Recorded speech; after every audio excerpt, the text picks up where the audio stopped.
Rittner families. This school year has been one of tremendous change, and we are so proud of our students, teachers, and families who have all demonstrated their ability to adapt and thrive in this new reality. We appreciate your partnership as we continue to navigate learning through the pandemic. Since last spring, many of you have become familiar with the term asynchronous learning. Asynchronous learning is simply the time your child spends working on assignments independently from home when they are not face-to-face with their teacher. Students are still expected to complete work during the school day when they are not face-to-face with their teacher. Teachers have designed lessons that students are responsible for completing on their own during these independent learning times. There are many ways to help your student be successful with asynchronous learning. For example, if you have not already created a learning space for your student, we suggest providing them an area free of distractions where they can focus. Consistency is the key to success while learning from home, and the best way to be consistent is to follow a set schedule. Virtual hours for elementary students in Rittner Virtual Academy are 9 to 11 a.m. and 1 to 3 p.m. daily. Hybrid elementary students follow their normal schedule Monday through Thursday and have virtual hours from 9 to 11 a.m. and 1 to 3 p.m. every Friday. Students are expected to work independently the rest of the time. This independent work time is called asynchronous learning. Students in grades 3 through 5 work independently from 11 a.m. to noon, and students in kindergarten through 2nd grade work independently from noon to 1 p.m. All the students work independently from 3 to 3:35 p.m. This asynchronous learning time gives students the opportunity to complete independent assignments that can take them away from screen time. They may also get individualized help from the teacher during this time. The projects and assignments they work on during asynchronous learning time are not necessarily due at the end of the day.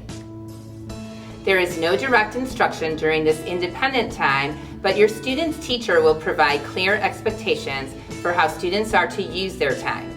They will often provide examples of quality work and may complete some independent questions together before releasing students to independent time.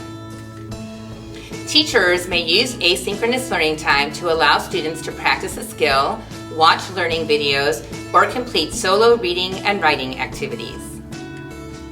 Students might also be expected to respond to a blog, complete a project, or even engage in dialogue with classmates through a teacher-monitored discussion board. We know that this year has looked very different from previous years, and we are all learning and growing together. Please know that we are here for you. If your child is struggling with asynchronous or independent learning, please do not hesitate to reach out to your child's teacher.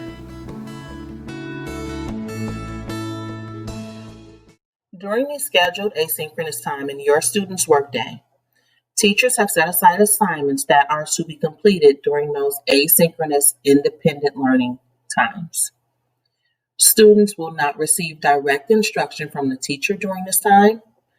However, they will still have assignments that are listed on their Google Classroom or Seesaw, whichever platform teachers are working with. Here, we can see an example of a teacher that has now listed theirs as asynchronous work. If they are under the classwork tab, it is a topic that students can go directly to. If you take a look, this teacher has listed hers by date, and students are able to access each assignment and work on that during that period of asynchronous time. Other teachers have listed this as independent work time. A great example is Ms. Merritt's post for Learning on Your Own. Here she has entitled this one, Learning on My Own, and if students are to select it, they will see a slideshow that will tell them everything that they would need to do and give them choice options of what they could work on during this period of time. Asynchronous assignments could include working on a project over an extended period of time. It can also be completing a math page or watching a video of a math strategy. It could also be reading a book for a certain amount of time and responding to a few questions.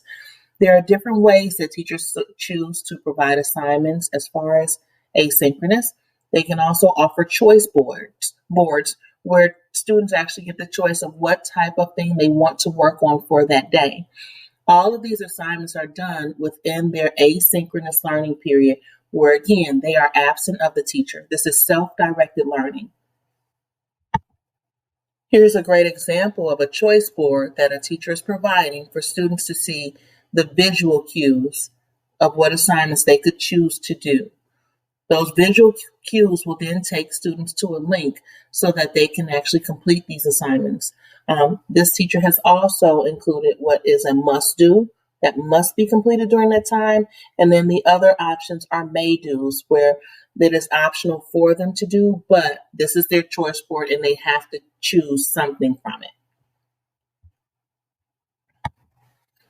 Here's another great example of where teachers have included multiple options for students to work on during that asynchronous time. The learning target is posted for students to know what they would be working on, and they also have an option of watching a video. They have an option of doing a project where they're building. They have an option of going and reading on Epic. All of these things are there and available for students during that asynchronous time so that they have a little bit of time away from a screen as far as direct instruction, but they are doing some independent learning as well.